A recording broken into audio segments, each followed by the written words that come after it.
نحمده ونصلي على رسوله الكريم اما بعد فقد قال الله تبارك وتعالى كما ورد في سورة لقمان اعوذ بالله من الشيطان الرجيم بسم الله الرحمن الرحيم وإذ قال لقمان لابنه وهو يعظه يا بني لا تشرك بالله إن الشرك لظلم عظيم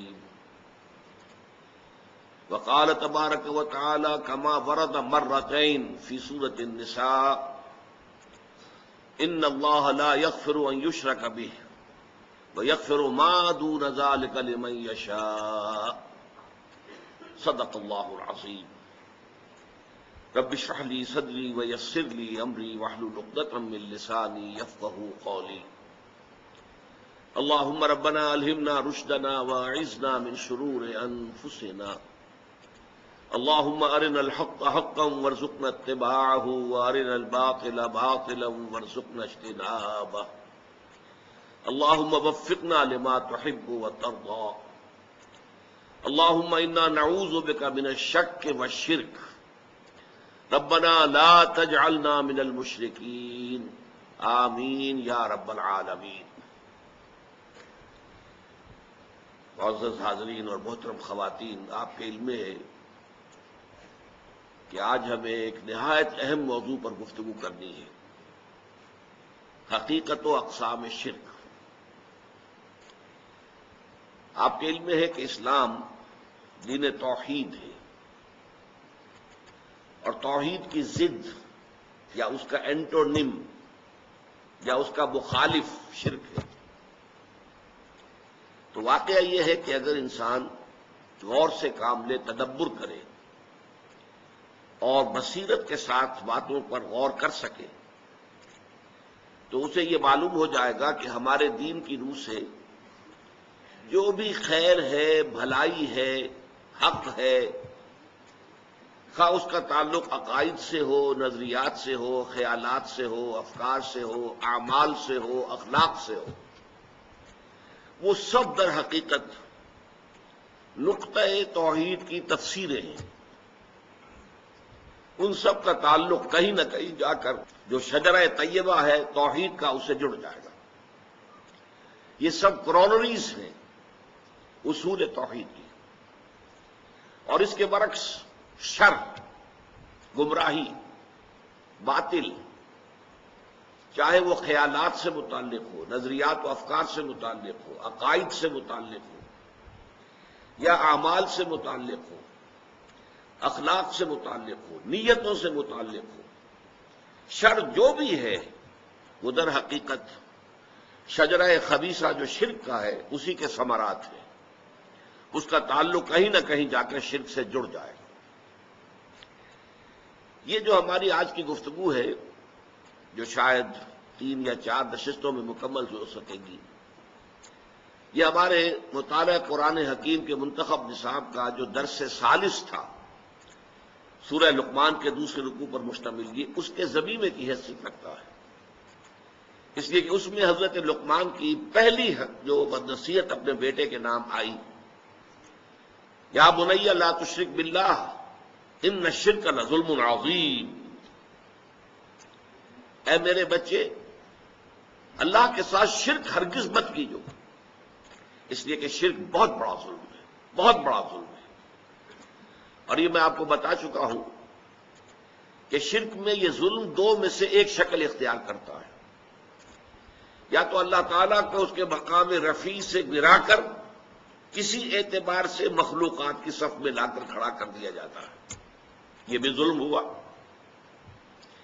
اور یا مخلوقات میں سے کسی کو اٹھا کر محبت کے غلوب میں، عقیدت کے غلوب میں، مخلوق میں سے کسی ہستی کو اٹھا کر اور کسی پہلو سے، کسی اعتبار سے اللہ کے برابر کر دیا، یہ بھی ظلم ہے۔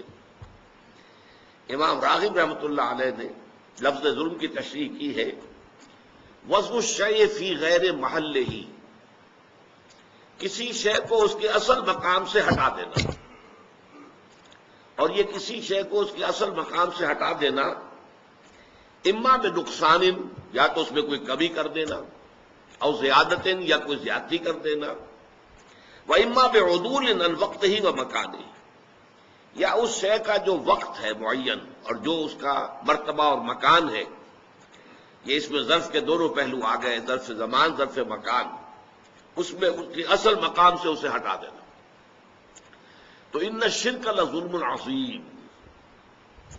پھر میں آپ کو بتا چکا ہوں سورہ نساء میں 2 مرتبہ یہ آیت آئی جو میں نے آج بھی تلاوت کی ہے آغاز میں، ان اللہ لا یغفر ان یشرک بہ۔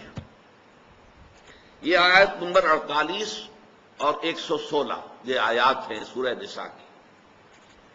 اللہ تعالیٰ فرماتے ہیں ان اللہ لا یغفر ان یشرک بہ، اللہ اسے تو ہرگز معاف نہیں فرمائے گا کہ اس کے ساتھ شرک کیا جائے۔ وَيَغْفِرُ مَا دُونَ ذَلِكَ لِمَن يَشَاءُ، البتہ جو بھی اس سے کمتر ہوگا اس کو اللہ تعالیٰ بخش دے گا جس کو چاہے گا۔ اس میں بھی یہ واضح رہنا چاہیے کہ یہ اوپن لائسنس نہیں ہے کہ باقی سارے گناہ بخش دیے جائیں گے، لازماً نہیں، امید کی جا سکتی ہے۔ شرک سے بھی آدمی اس کے گناہ کے عذاب سے بچ سکتا ہے اگر توبہ کر لے، مرنے سے پہلے پہلے توبہ کرنے کی توفیق ہو گئی تو بچ جائے گا، لیکن بغیر توبہ کے شرک سے بچنے کا کوئی سوال نہیں، اس کے عذاب سے، اس کی سزا سے۔ لیکن بقیہ جو گناہ ہے، کسی کی نمازوں میں کمی رہ گئی ہے، کسی کے روزوں میں کمی رہ گئی ہے، کسی کے کوئی اور کوتاہی ہو گئی ہے، تو وہ اللہ تعالیٰ خاص طور پر اپنے حقوق کا جو معاملہ ہے، حقوق اللہ، اس میں یہ ہے جس شخص کو چاہے گا پوری فراخ دلی کے ساتھ معاف فرما دے گا، اس کی امید کی جا سکتی ہے۔ یہ تو ایک پہلو ہوا شرک کی اہمیت کا کہ اللہ تعالیٰ نے فرما دیا صاف صاف کہ اس کو میں نہیں بخشوں گا، نہیں معاف کروں گا۔ کانورسلی اسی بات کو قرآن اس طریقے سے واضح کرتا ہے کہ کسی انسان کے لیے، کسی بشر کے لیے سب سے بڑی سند، سب سے بڑا سرٹیفکیٹ، سب سے بڑا ٹیسٹیمونیل یہ ہے اللہ کی طرف سے کہ اللہ یہ مان لے کہ میرا یہ بندہ مشرک نہیں ہے۔ جو شرک سے بچ گیا گویا کہ وہ بہت بلند مقام پر پہنچ گیا۔ شرک سے جملہ اعتبارات سے بچ جانا، یہ نہیں کہ ایک شکل بت پرستی کی تھی وہ چھوڑ دی، لیکن اور پرستشیں جاری ہیں، دولت کی پرستش جاری ہے، اس میں حلال اور حرام کی تمیز ہے ہی نہیں، تو یہ اگر جاری ہے تو وہ معاملہ اور ہے۔ لیکن جو شخص ہر نوع کے شرک سے بچ گیا، یہ گویا کہ بلند ترین مقام ہے انسانیت کا، اس سے اونچا مقام اور کوئی نہیں۔ یہی وجہ ہے کہ آپ قرآن مجید پڑھتے ہیں، تلاوت کرتے ہیں، حضرت ابراہیم علیہ السلام کا جہاں ذکر آتا ہے ان کے محامد اور ان کے محاسن، ان کے مقامات بلند، جو مختلف امتحانات میں سے وہ گزرے ہیں، ان کا تذکرہ کر کے آخری بات جو کہی جاتی ہے وَمَا كَانَ مِنَ الْمُشْرِكِينَ، ابراہیم مشرکوں میں سے نہیں تھے، وہ ہر نوع کے شرک سے پاک ہو چکے تھے، ان کا دامن کسی بھی نوع کے شرک سے ملوث نہیں تھا۔ حالانکہ حضرت ابراہیم کا آپ کو معلوم ہے مقام کیا ہے؟ ایک طرف تو آپ کو معلوم ہے وہ ابو الانبیاء ہیں، ان کی اولاد میں سینکڑوں نبی پیدا ہوئے، سارے انبیاء بنی اسرائیل انہی کی نسل میں سے ہیں نا۔ اسرائیل کون تھے؟ حضرت ابراہیم کے پوتے، حضرت یعقوب ابن اسحاق ابن ابراہیم علیہم الصلاۃ والسلام، ان کی نسل میں جتنے بھی آئے۔ پھر سید المرسلین، آخر الانبیاء، خاتم النبیین محمد الرسول اللہ، وہ بھی حضرت ابراہیم کی نسل میں سے آئے، حضرت اسماعیل کی اولاد۔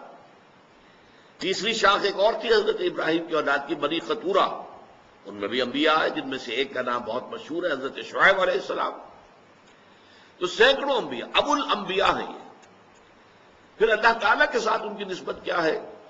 خلیل اللہ، واتخذ اللہ ابراہیم خلیلا، یہ سورہ نساء ہی میں آیت نمبر 125 میں فرمایا گیا، اللہ نے ابراہیم کو تو اپنا خلیل بنا دیا، دوست بنا دیا۔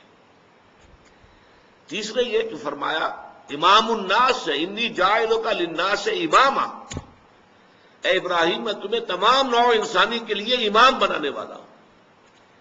یہ تینوں نسبتیں نوٹ کر لیجئے اور پھر اس بات کو سامنے رکھیے کہ ان کے لیے سب سے بڑا ٹیسٹیمونیل، سب سے بڑا سرٹیفکیٹ، سب سے بڑی سند وہ کیا ہے؟ وما کان من المشرکین۔ البتہ اب آئیے اس شرک کی ہمہ گیری کا کیا عالم ہے۔ ایک تو قرآن مجید میں ہی سورہ یوسف میں فرمایا گیا، آیت نمبر 106 ہے، وما یؤمن اکثرهم باللہ الا وهم مشرکون۔ جو لوگ اللہ کے ماننے والے ہیں، اللہ پر ایمان رکھتے ہیں، ان کی عظیم اکثریت بھی مشرکین پر مشتمل ہے۔ وما یؤمن اکثرهم باللہ، اور ان میں کی اکثریت نہیں ایمان رکھتی اللہ پر، الا وهم مشرکون، مگر یہ کہ کسی نہ کسی نوع کے شرک میں بھی مبتلا ہوتے ہیں۔ یہ ہے اصل موضوع ہمارا آج کا، کہ ہم پہچان سکیں شرک کن کن حالتوں میں آتا ہے۔ یہ اتنا وسیع ہے، اتنا ہماگیر مرض ہے، یہ اس قدر اس کے شاخیں ہیں، اس کے شیڈز اتنے مختلف ہیں، اس کی صورتیں اتنی ہیں کہ واقعہ یہ ہے کہ اکثر و بیشتر پہچاننا مشکل ہو جاتا ہے۔ اور ایک خاص بات کو نوٹ کیجئے، ہر دور میں تاریخ انسانی کے یہ مرض جو ہے ایک نئی شکل میں ظہور پذیر ہوا ہے، ہر دور میں نئی شکل میں۔ اس کے لیے ضرورت ہے کہ انسان میں وہ باطنی بصیرت پیدا ہو جائے۔ فارسی کا ایک شعر ہے، بہر رنگے کے خواہی جامہ میں پوش، من انداز قدر را می شناسم، کہ تم چاہے کسی رنگ کا لباس پہن لو، میں تمہیں تمہارے قد سے پہچان لوں گا۔ تو چاہے یہ شرک کیسا ہی بہروپ بدل کر آ جائے، کیسا ہی بھیس بدل لے، کیسی ہی صورت بدل لے، کیسی ہی شکل تبدیل کر لے، وہ بصیرت انسان میں ہونی چاہیے کہ پہچان لے کہ یہ شرک ہے۔ یہ جو میں تمہیدی باتیں عرض کر رہا ہوں، اس کی اصل حقیقت آپ پر منکشف ہوگی جب ساری اقسام شرک آپ کے سامنے آئے گی، جہاں شاید آپ کو گمان بھی نہ ہو کہ یہ بھی شرک ہے، آپ کے خیال میں کبھی حاشیہ خیال میں بھی نہ آیا ہو کہ یہ بھی شرک ہے۔ اور جب تک صورتحال وہ نہیں ہے تو اس کا اندیشہ موجود ہے کہ بذوق خیش تو ہم یہ سمجھتے ہو کہ ہم تو بڑے موحد ہیں، 30 بار خواں، ہم سے شرک سے کیا سروکار، ہم تو موحد کامل ہیں، لیکن یہ کہ ہم جس دوسرے شرک کو نہیں پہچان پا رہے، اپنی اس نادانی اور لاعلمی میں اس شرک میں ملوث ہو رہے ہیں۔ اس ضمن میں ایک بات اور بڑی اہم ہے، جیسا کہ میں نے آغاز میں عرض کیا کہ اسلام دین توحید ہے، اور توحید کی ضد ہے شرک۔ تو ایک بات جان لیجئے، کوئی مسلمان جان بوجھ کر مشرک نہیں ہو سکتا، کبھی نہیں ہوگا۔ مغالطہ ہو سکتا ہے، دھوکہ کھا سکتا ہے، کوئی تعویل غلط ہو جائے، کوئی تعبیر غلط کر دی جائے، اس کی وجہ سے دھوکہ کھا جائے، یہ ہو جائے گا۔ لیکن جان بوجھ کر شرک کرنا، اس لیے کہ ظاہر بات ہے کہ مسلمان کا خمیر جس مٹی سے اٹھا ہے، اور ظاہر بات ہے قرآن مجید پر اس کا ایمان ہے، جس درجے شدت کے ساتھ، تکرار کے ساتھ، اعادے کے ساتھ شرک کی نفی کی گئی ہے، اس کے ہوتے ہوئے اس کے پیش نظر یہ گمان نہیں کیا جا سکتا کوئی مسلمان، کوئی کلمہ گو جان بوجھ کر شرک میں ملوث ہوگا۔ یہ میں زور دے کر اس لیے کہہ رہا ہوں کہ ہمارے معاشرے میں ہے، شرک میں ملوث لوگ ہیں، اس لیے کہ مشرکین کی 3 اقسام ہیں، سمجھ لیجئے۔ ایک مشرک بغیر کتاب، ہندو ہو یا کوئی اور ہو جن کے پاس کوئی آسمانی کتاب نہیں ہے، وہ شرک کرتے ہو۔ ایک مشرک اہل کتاب، یہودی اور نصرانی، وہ بھی مشرک تو ہے، حضرت عیسیٰ علیہ السلام کو اللہ کا بیٹا بنایا ہوا ہے، بڑا ہی یوں سمجھیے کہ گھناؤنا شرک ہے۔ لیکن آپ کو معلوم ہے کہ ایک ہندو لڑکی سے مسلمان شادی نہیں کر سکتا، عیسائی لڑکی سے کر سکتا ہے، چاہے وہ عیسائیت پر قائم رہے۔ ایک تو بات یہ ہے وہ مسلمان ہو جائے تب تو کوئی سوال ہی نہیں، کوئی رکاوٹ ہی نہیں، لیکن وہ عیسائیت پر قائم رہے تب بھی شادی ہو سکتی ہے، پہلے کتاب کے ساتھ، کتابیہ کے ساتھ شادی کی اجازت ہے۔ جبکہ وہ جو مشرک ہیں جن کے پاس کوئی کتاب بھی نہیں ہے، ان کی لڑکیوں کے ساتھ شادی نہیں ہو سکتی۔ تیسرے درجے میں مسلمان مشرک، مسلمان ہیں لیکن یہ کہ کسی شرک کے اندر ملوث ہے، ان کو بڑی حکمت کے ساتھ سمجھانے کی ضرورت ہے۔ ان پر فتویٰ لگا دیا جائے تو اس سے اصلاح کا کوئی امکان نہیں۔ ان کو اگر آپ کسی بھی پہلو سے ان کی بے عزتی کریں، ان کی توہین کریں، انہیں مشرک کہیں تو آپ کی طرف ان کا کوئی رجحان پیدا ہوگا ہی نہیں، آپ کی بات تو سنیں گے۔ تو جو الی سبیل ربک بالحکمت والموعظۃ الحسنۃ وجادلھم باللتی احسن، ایسے لوگوں کو شرک سے بچانے کے لیے بڑی حکمت کی ضرورت ہے، بڑی دانائی کی ضرورت ہے، بڑی بصیرت باطنی کی ضرورت ہے، اور اس میں وعظ بھی ہو تو بہت ہی عمدہ، بہت اعلیٰ، بہت نرم، بہت اچھے انداز میں، موعظۃ الحسنہ، ان کے جذبات کو برانگیختہ نہ کیا جائے، ان کی جو ایڈیوسنکریسیز ہیں یا سسیپٹیبلٹیز ہیں یا الرجیز ہیں ان کو خواہ خواہ چھیڑا نہ جائے، بلکہ بات کو پھیلا کر کیا جائے، اصولی اعتبار سے کیا جائے۔ اصول اگر سمجھ میں آ جائے گا تو انشاءاللہ تعالیٰ پھر اصول کا جہاں جہاں اطلاق ہوگا اس کو بھی وہ ماننے کے لیے تیار ہو جائیں گے۔ اب جیسا کہ اس سے پہلے کہ ہم شروع کریں، تمہیدی باتوں میں ایک اور، کسی بھی اہم مضمون کو سمجھنے کے لیے یا سمجھانے کے لیے ضروری ہے کہ پہلے اس کا تجزیہ کر لیا جائے، اس کے کیا کیا حصے ہیں۔ شرک کی بھی تقسیم کی گئی ہے مختلف طریقوں سے۔ مثلا ایک شرک، شرک جلی، اس کے مقابلے میں شرک خفی۔ جلی تو یہ ہے کہ صاف نظر آ رہا ہے کہ یہ شرک ہے، کوئی شخص بت کے سامنے سجدہ کر رہا ہے، صاف نظر آ گیا شرک ہے۔ اور خفی یہ ہے، جسے کہ ہم بعد میں پڑھیں گے تفصیل کے ساتھ، کہ انسان میں ریاکاری ہے۔ حدیث میں آتا ہے کہ اگر تم نماز پڑھ رہے ہو اور تم یہ دیکھو کہ کوئی شخص تمہیں دیکھ رہا ہے تو تم سجدہ لمبا کر دو تو یہ شرک ہے۔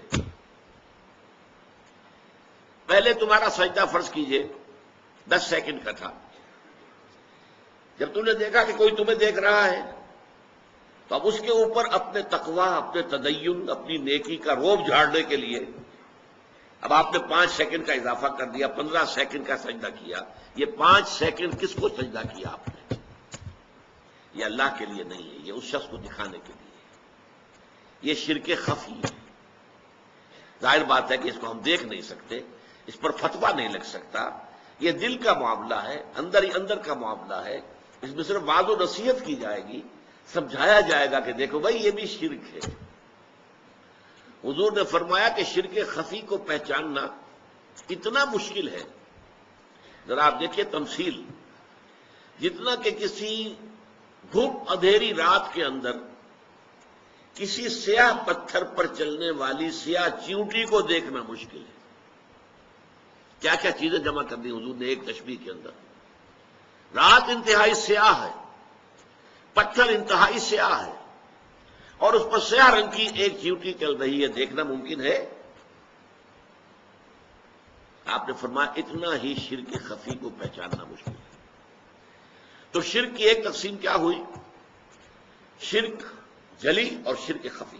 دوسری تقسیم شرک فی العقیدہ اور شرک فی العمل۔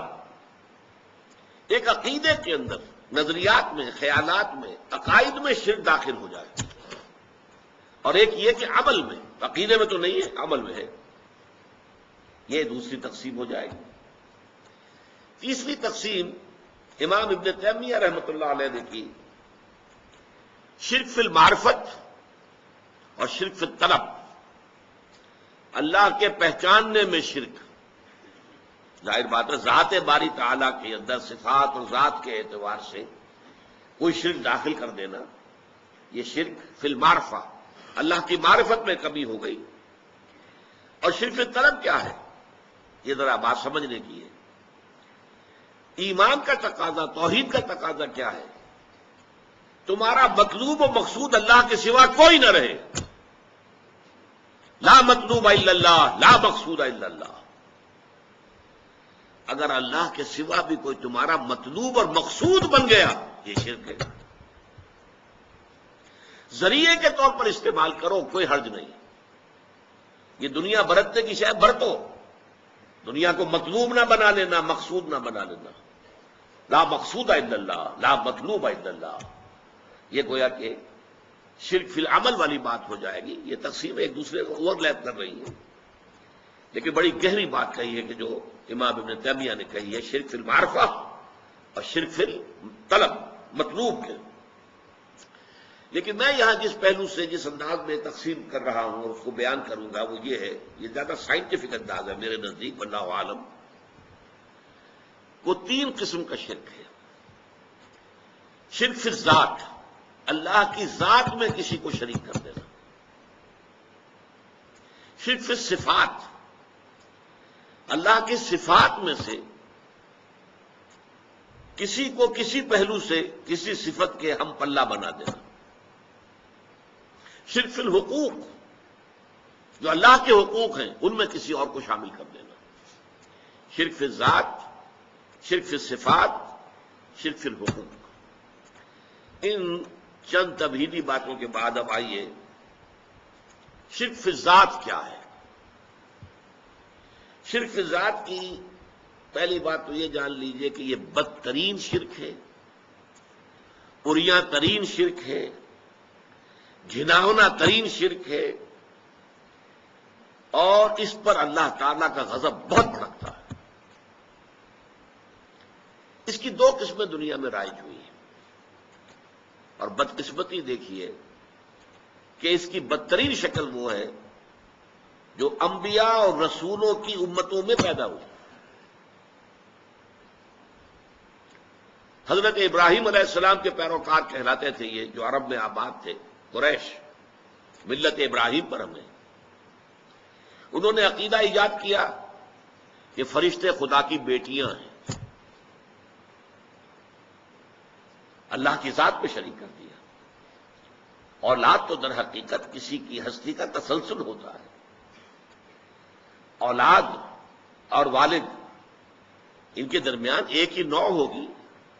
انسان کا بیٹا انسان ہے، حیوان کا بیٹا حیوان ہے، گھوڑے کا بیٹا گھوڑا ہے.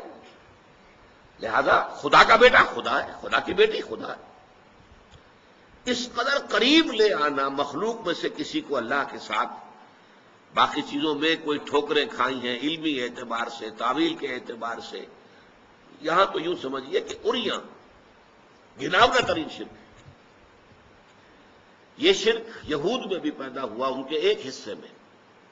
بحیثیت مجموعی یہودی اس کا شکار نہیں ہوئے، اور اس کو ماننا پڑتا ہے کہ یہودی شرک فی العقیدہ جہاں تک تعلق ہے اس سے اکثر و بیشتر بحیثیت مجموعی بچے رہے،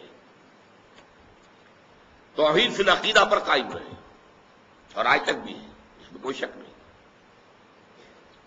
لیکن ان کا ایک زمانے میں حضرت عزیر علیہ السلام کے بارے میں آیا، وقالت الیہود عزیر ابن اللہ، عزیر اللہ کے بیٹے ہیں. کیونکہ حضرت عزیر کے ذریعے سے اللہ تعالیٰ نے ان کی نشأت ثانیہ فرمائی. وہ ہلاک ہو گئے تھے، برباد ہو چکے تھے، تباہ ہو چکے تھے. نبوکدنضر نے ان کا شہر جو ہے اجاڑ دیا تھا، اینٹ سے اینٹ بجا دی تھی، ان کا ہیکل سلیمانی گرا دیا تھا، بالکل ہموار کر دیا زمین کے ساتھ. اور وہ 6 لاکھ کو قتل کر کے 6 لاکھ کو قیدی بنا کر لے گیا بیبیلونیا، عراق میں. اس قدر پستی کے بعد پھر حضرت عزیر علیہ السلام ذریعہ بنے. ان کی دعوت توبہ، لوگوں توبہ کرو، رجوع کرو اللہ کی جناب میں، اپنے گناہوں سے توبہ کرو، اپنی خطاؤں پر استغفار کرو، چیخو چلاؤ گڑ گڑاؤ اللہ کی جناب. یہ جو ان کی توبہ کی پکار تھی، اس سے ان کے اندر ایک اصلاح کا عمل پیدا ہوا. پھر دنیا میں انہیں ایک سربلندی حاصل ہوئی. تو حضرت عزیر جو ہیں وہ یوں سمجھیے کہ ان کے مجموعی طور پر ہلاک اور ختم ہو جانے کے بعد اثر نو ایک حیات تازہ جو انہیں ملی دنیا میں، ان کی تاریخ میں، تو وہ حضرت عزیر کے ذریعے سے. لہذا ان کی محبت، ان کی عقیدت، ان کا مقام اور مرتبہ جو ان کی نگاہ میں ہونا چاہیے تھا، اس کا نتیجہ یہ نکلا کہ انہوں نے اللہ کا بیٹا قرار دے دیا ابن کے لفظ سے. البتہ اس کی وضاحت میں کر دوں گا کہ ابن اور ولد میں فرق ہے. لیکن یہ معاملہ جو ہے، جو پہنچا ہے اپنے کلائمیکس کو، نقطۂ عروج کو، وہ عیسائیوں کے ہاں حضرت عیسیٰ علیہ السلام کو خدا کا بیٹا قرار دیا، اور اس درجے آگے بڑھے صلبی بیٹا، یعنی تاکہ یہ نہ ہو کہ کوئی استعارہ ہم کہہ رہے ہیں، یہ استعارہ نہیں ہے۔ استعارے تو ہم سبھی اللہ کے بیٹے ہیں، اللہ ہم سب کا باپ ہے، جیسا اللہ تعالیٰ جو ہے بائبل میں بھی آتا ہے، حضرت مسیح کہتے ہیں میرا اور تمہارا آسمانی باپ، جیسے باپ جو ہے اولاد کی پرورش کرتا ہے ایسے اللہ پالتا ہے تمہیں، تو ایک مشابہت ہے باپ میں اور اللہ میں، اس کی ربوبیت، لیکن وہ مشترک لفظ ہو میرا اور تمہارا آسمانی باپ، لیکن انہوں نے وہ حضرت مسیح علیہ السلام کو خاص صلبی بیٹا قرار دیا، ولد، اولاد، اصل اولاد، صلبی بیٹا۔ یہ جو بدترین شرک ہے، دیکھیے اس کا توڑ کرنے کے لیے قرآن مجید میں سب سے نمایاں تو وہ چھوٹی سی سورت، سورہ اخلاص، اور وہ ثلث سے قرآن کے مساوی قرار دی حضور نے، تہائی قرآن کے برابر ہے اپنے مرتبے اور اپنے مقام کے اعتبار سے۔ قل هو اللہ احد اللہ الصمد لم یلد ولم یولد ولم یکن لہ کفوا احد، کہہ دو وہ اللہ اکیلا ہے، تنہا ہے، تمام کائنات کا سہارا ہے، نہ اس نے کسی کو جنا نہ وہ جنا گیا، اور کوئی اس کا کفو نہیں ہے، ہم پلہ، ہم سر، برابر۔ کفو کا لفظ اردو میں بھی مستعمل ہے، برابری والے۔ تو چونکہ اولاد جو ہے وہ تو آپ کو معلوم ہے کہ پنجابی میں ایک لفظ استعمال ہوتا ہے شریکہ، یہ چچا تائے کے بیٹے جو ہیں یہ شریکہ ہوا نا ان کا، یہ تو گویا کہ اگر اللہ کے ساتھ کسی کو بیٹا بیٹی بنا دیا جائے تو شریکہ ہو گیا اللہ کے ساتھ، اور شریکہ جو ہے وہ دشمنی کی بنیاد ہوتی ہے۔ اسی طریقے سے بڑی پیاری آیت ہے سورہ بنی اسرائیل کی آخری، قل الحمد للہ الذی لم یتخذ ولدا ولم یکن لہ شریک فی الملک ولم یکن لہ ولی من الذل وکبرہ تکبیرا۔ کہہ دو کل تعریف، کل ثنا، کل حمد اس اللہ کے لیے ہے جس نے کسی کو اپنا بیٹا نہیں بنایا، اور نہ ہی اس کا کوئی شریک ہے بادشاہت میں، نہ ہی اس کا کوئی دوست ہے کسی کمزوری کی وجہ سے، اور تکبیر کرو اس کی جیسا کہ اس کی تکبیر کا حق ہے۔ اسی طرح سورہ کہف کے شروع میں فرمایا جس پر جو غضب آیا ہے، وَيُنذِرَ الَّذِينَ قَالُوا اتَّخَذَ اللَّهُ وَلَدًا مَا لَهُم بِهِ مِنْ عِلْمٍ وَلَا لِآبَائِهِمْ كَبُرَتْ كَلِمَةً تَخْرُجُ مِنْ أَفْوَاهِهِمْ إِنْ يَقُولُونَ إِلَّا كَذِبًا۔ یہ قرآن ہم نے محمد پر اس لیے نازل کیا کہ وہ خبردار کر دیں ان لوگوں کو جنہوں نے یہ کہا ہے کہ اللہ نے کسی کو اپنا بیٹا بنایا، ان کے پاس اس ضمن میں کوئی علم نہیں ہے، یہ ٹامکٹوئیاں مار رہے ہیں، ان کے من گھڑت خیالات ہیں، اور جتنی بڑی بات ان کے منہ سے نکل رہی ہے اللہ کے جناب میں گستاخی کی، کبرت کلمۃ تخرج من افواہہم، بہت بڑی گستاخی والی بات ہے جو ان کے منہ سے نکل رہی ہے۔ ان یقولون الا کذبا، اور وہ کچھ نہیں کہہ رہے مگر جھوٹ۔ فلعلک باخع نفسک علی آثارہم ان لم یؤمنوا بہذا الحدیث اسفا۔ تو اے نبی شاید کہ آپ ان کے انجام اور ان کے بعد میں جو حالات آنے والے ہیں اس پر صدمے سے اپنے آپ کو ہلاک کر لیں اگر وہ یہ اس قرآن پر ایمان نہ لائے اور اس اپنی شرک سے باز نہ آئے۔ اس ضمن میں جو ضربہ سلام ہے قرآن مجید کا، ہر موضوع پر قرآن مجید کی ایک چوٹی کسی جگہ پر وہ مضمون جو ہے وہ اپنی انتہائی بلندی پر آ جاتا ہے، انتہائی بلندی پر۔ وہ ضربہ سلام جو ہے وہ سورہ مریم میں ہے، سورہ کہف کے فوراً بعد سورہ مریم میں۔ وقالوا اتخذ الرحمن ولدا، انہوں نے کہا کہ رحمان نے کسی کو بیٹا بنایا۔ لقد جئتم شیئا ادا، دیکھو تم بڑی گستاخی کی بات کر رہے ہو، بہت بڑا گستاخی کا کلمہ تم کہہ رہے ہو۔ وہ کتنا بڑا گستاخی کا کلمہ ہے، تکاد السماوات یتفطرن منہ، قریب ہے کہ اس کی وجہ سے، اس گستاخی کی وجہ سے آسمان پھٹ جائیں، وتنشق الارض، اور زمین شق ہو جائے۔ وَتَخِرُّ الْجِبَالُ حَدًّا، اور پہاڑ دھماکے کے ساتھ زمین پر گر پڑے. أَن دَعَوْا لِلرَّحْمَٰنِ وَلَدًا، انہوں نے رحمان کے لیے بیٹا تجویز کیا. وَمَا يَنبَغِي لِلرَّحْمَٰنِ أَن يَتَّخِذَ وَلَدًا، اور رحمان کے یہ شایان شان ہی نہیں ہے کہ وہ کسی کو بیٹا بنائے. یہ بڑا پیارا نکتہ ہے، اس کو سمجھ لیجئے. شایان شان نہ ہونے کی مراد کیا ہے؟ دیکھیے، بیٹے کی آرزو اس کو ہوتی ہے جو خود فانی ہوتا ہے. مجھے معلوم ہے میں مر جاؤں گا، میرا وجود نہیں رہے گا، میرا بیٹا ہوگا، میرا نام چلے گا. انسان یہ سوچتا ہے کہ میری اپنی ہستی کا تسلسل میرے بیٹے کی شکل میں، بیٹے کے بیٹے پھر پوتے کی شکل میں میری ہستی کا تسلسل ہے. آخر ظاہر بات ہے کہ باپ کے نطفے سے بیٹا پیدا ہوا، بیٹے کے نطفے سے پوتا پیدا، وہ تسلسل تو ہے نا، وہ تسلسل ذات کا موجود ہے. تو در حقیقت بیٹے کی خواہش تو اس کو ہوگی کہ جو خود فانی ہے، جس کو ختم ہو جانا ہے، جس کے لیے دوام نہیں ہے. اللہ تعالیٰ کے لیے تو دوام ہے، ہمیشہ ہمیش، ہمیشہ ہمیش، ہمیشہ ہمیش. اس سے کسی بیٹے کی خواہش کیسے ہو جائے گی؟ وَمَا يَنبَغِي لِلرَّحْمَٰنِ، اللہ کے تو شایان شان ہی نہیں ہے أَن يَتَّخِذَ وَلَدًا، کہ وہ کسی کو اپنا بیٹا بنائے. یہ میں نے عرض کیا کہ کلائمیکس ہے، اس موضوع پر ضرب سنام ہے، بڑی گستاخی کی بات ہے. سورہ انعام میں فرمایا ہے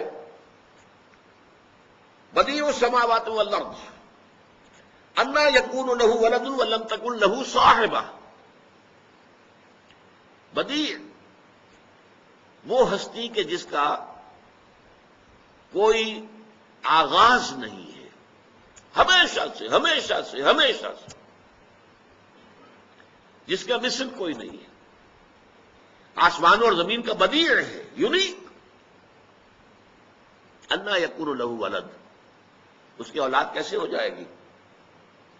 ولم تکن لہ صاحبہ، جبکہ اس کی کوئی بیوی نہیں، اس کی کوئی جورو نہیں. ہندو مائتھولوجی میں تو آپ دیکھیں گے کہ خدا کی بیویاں بھی تجویز کی گئی ہیں، گاڈز اینڈ گاڈیسز. یہی معاملہ جو ہے رومن گریک مائتھولوجی میں بھی آپ کو نظر آئے گا. لیکن یہ ہے کہ عرب اس تصور سے خالی تھے. نہ یہود میں، نہ عیسائیوں میں، نہ عربوں میں یہ تصور نہیں تھا کہ خدا کی کوئی بیوی بھی ہے. حالانکہ عیسائیوں نے جو تثلیث جو ہے ایجاد کی تھی، تو جو اوریجنل تثلیث تھی اس میں 3 شامل تھے. گاڈ ایز فادر، وہ تو اللہ ہو گیا. گاڈ ایز سن، وہ مسیح ہو گئے، جیزس. گاڈ ایز مدر، حضرت مریم. لیکن انہیں گاڈ ایز وائف نہیں کہا ہے، اللہ کی بیوی انہوں نے قرار دیا. حضرت مسیح کی والدہ، سن کی والدہ تو ہے، مدر آف دی سن، لیکن وہ اللہ تعالیٰ کی جورو یا اللہ کی بیوی قرار نہیں دی گیا. بعد میں انہوں نے اس میں ترمیم کی ہے، اب حضرت مریم کو تثلیث میں سے نکال دیا گیا. قرآن مجید میں ذکر ہے، اس لیے کہ جب قرآن نازل ہوا اس وقت جو ہے وہ تثلیث کے اندر یہ چیز شامل تھی. اب تو ان کی تثلیث کیا ہے؟ خدا، God is father, God is son Jesus, and number 3 the Holy Ghost, روح القدس، حضرت جبرائیل. وہ گویا کہ اقنوم سادس کی حیثیت سے اس تثلیث میں شریک ہے. بہرحال قرآن مجید نے کہا بدیع السماوات والارض انا یکون لہ ولد ولم تکن لہ صاحبہ. تم نے بیٹا بیٹی تو قرار دے دیا، اے ابراہیم کے ماننے والوں، اے موسیٰ کے ماننے والوں، اے عیسیٰ کے ماننے والوں. کسی نے اللہ کے لیے بیٹیاں تصنیف کر دی، کسی نے بیٹے تصنیف کر دیے، لیکن یہ تو تم بھی مانتے ہو کہ کوئی اس کی بیوی نہیں ہے. تو بیوی نہیں ہے تو اولاد کیسے ہو جائے گی؟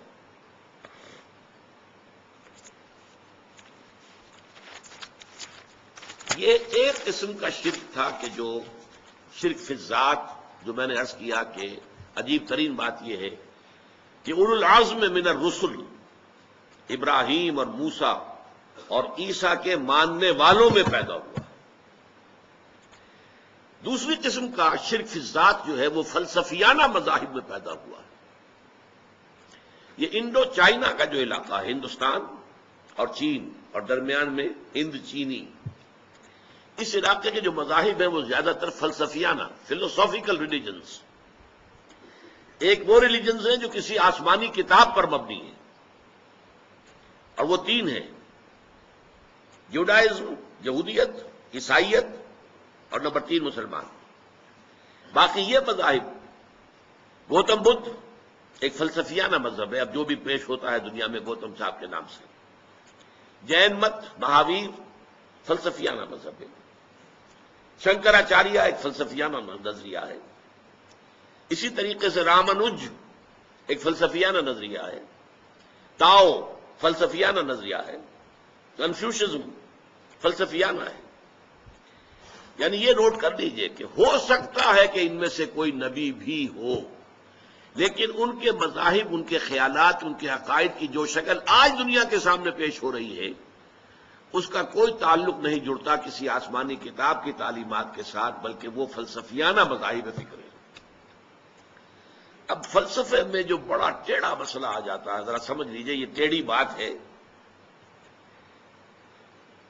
اللہ تعالی ہمیشہ سے ہے، میں نے تو آپ سے کہا ہے کہ شرک کے معنی ہی یہ ہے کہ ایک بڑے خدا کو مان کر اور پھر اس کے ساتھ چھوٹے چھوٹے خدا بھی مانے جائیں. تو ایک بڑے خدا کو ماننے کے بعد چھوٹے چھوٹے خداؤں کا ماننا یہ شرک ہے. تو اللہ تعالی وہ تو ہے قدیم، ہمیشہ سے ہے، ہمیشہ سے ہے، ہمیشہ سے ہے. یہ کائنات حادث ہے، پہلے نہیں تھی پھر وجود میں آ گئی.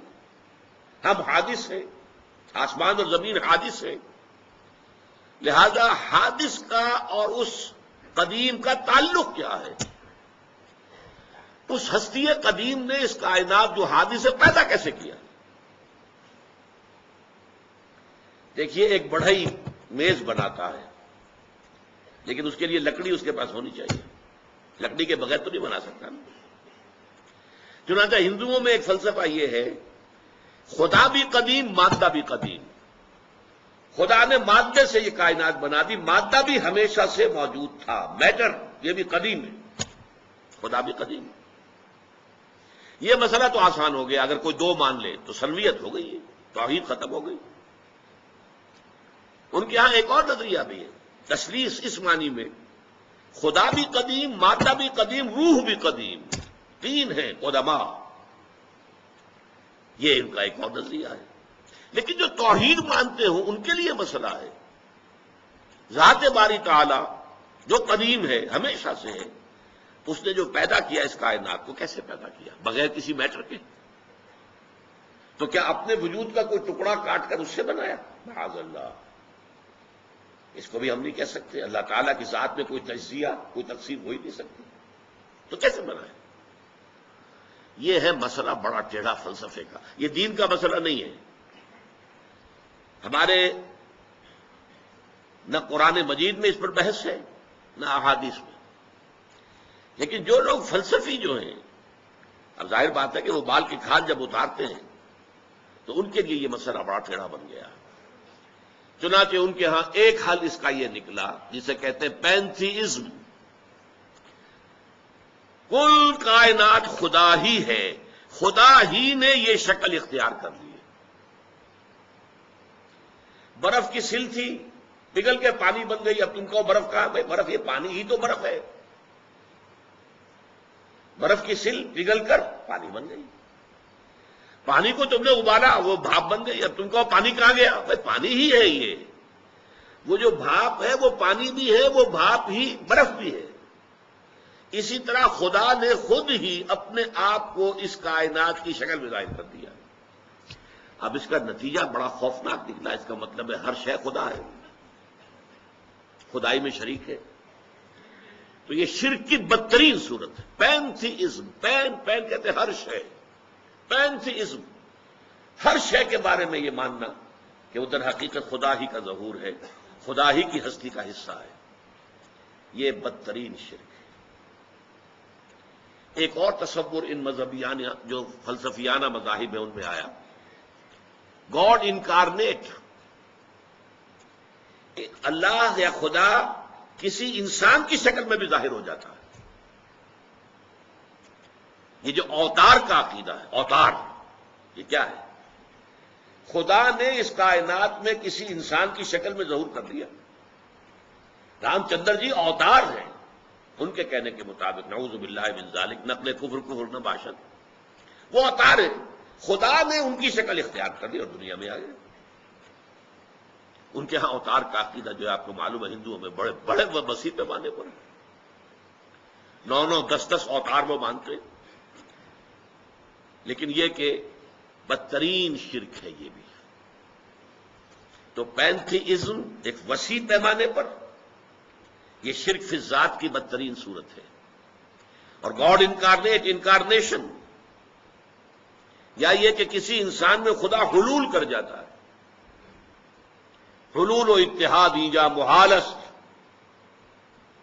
یہ ناممکن ہے. ذات باری تعالی وراء الورا وراء الورا ثم وراء الورا. اللہ بہت بلند ہے، بہت بلند ہے، بہت بلند ہے. یہ کائنات بہت پست ہے، بہت پست ہے، بہت پست ہے. ان دونوں کے مابین اس طرح کا کوئی رشتہ قائم کر دینا یہ اللہ کی جناب میں بہت بڑی گستاخی ہے.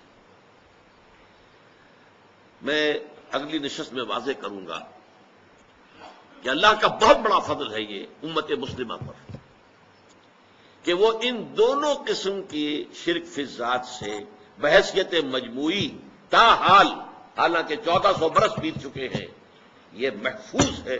یہ اللہ تعالیٰ کا شکر ہے، اللہ کا بڑا فضل ہے.